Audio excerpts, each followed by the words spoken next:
Chers Congolais, méfiez-vous d'écouter les informations sur RFI de Kamanda ou à Kamanda Musée MB. Qui nous donne des informations mensongères, écoutez vous-même. Le récit de Kamanda ou Kamanda Musée. La semaine dernière, le général Basileba Bin Maketa peut naître dans la cour intérieure de la prison militaire de Ndolo.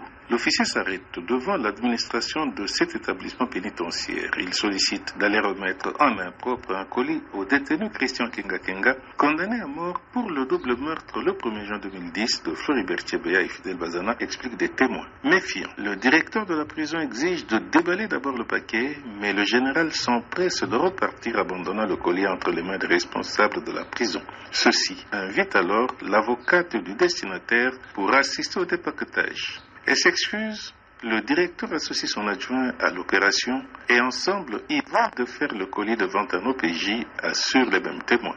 Surprise, 2 armes, une mitraillette AK-47 et un pistolet Browning JP sont découvertes dissimulées au milieu des ouvrages. Interrogé, le général Basileba dit avoir été piégé.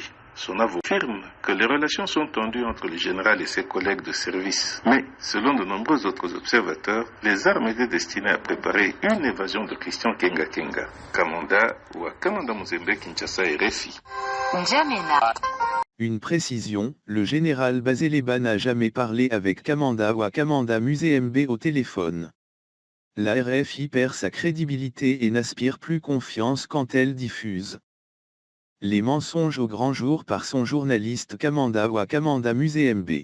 Maintenant écoutez le témoignage du directeur de la prison Ndolo devant la haute cour militaire. Passé, effectivement, c'était dans la 2e quinzaine du mois de juin, vers la fin du mois. Je n'ai pas la date avec moi.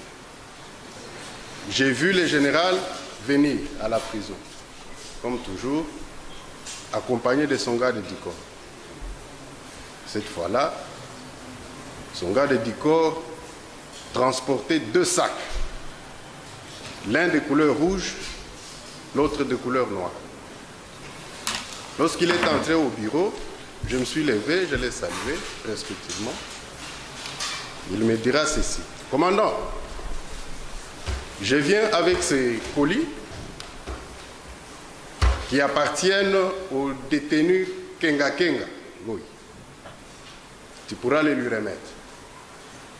Parce qu'il est déjà condamné, je ne vois pas la raison pour laquelle je dois continuer à garder ces colis dans mon bureau. Parce que ça fait longtemps que ça s'est trouvé là-bas. Alors, voilà pourquoi je suis venu avec, pour que tu puisses les lui remettre. J'ai dit à vos ordres, mon général, mais de toutes les façons, avant de lui remettre ses colis, ça va passer par la fuite, en présence de son avocat. Il me dira, ok, ça va, il n'y a pas de souci. Il est sorti et il est reparti. Maintenant que vous avez écouté le témoignage du directeur de la prison Ndolo, la haute cour militaire doit aussi appeler Kamanda ou à Kamanda Musée MB pour lui demander où est-ce qu'il avait pris cette information mensongère et qu'il lui avait dit que le général Basileba était piégé, et il a aussi fabriqué un avocat au nom de Maître Zorobabel Mulangu qui n'a jamais été l'avocat conseil du général Basileba. La haute cour doit aussi interroger le colonel Christian Kenga Kenga de venir éclairer la religion. Ce dernier n'a jamais été interrogé sur cette affaire des armes par l'auditorat général, que les autorités compétentes devaient ouvrir leurs yeux pour connaître la vérité sur cette affaire montée de toutes pièces. Nous avons dit.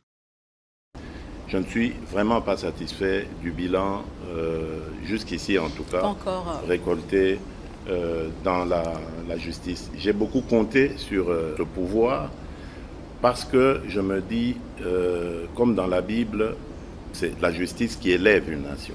Malheureusement, dans notre cas, la justice détruit notre nation. J'ai tout mis en œuvre pour essayer de faire comprendre, surtout aux chefs des corps, tout aux chefs des corps, tout aux chefs des corps, tout aux chefs des corps,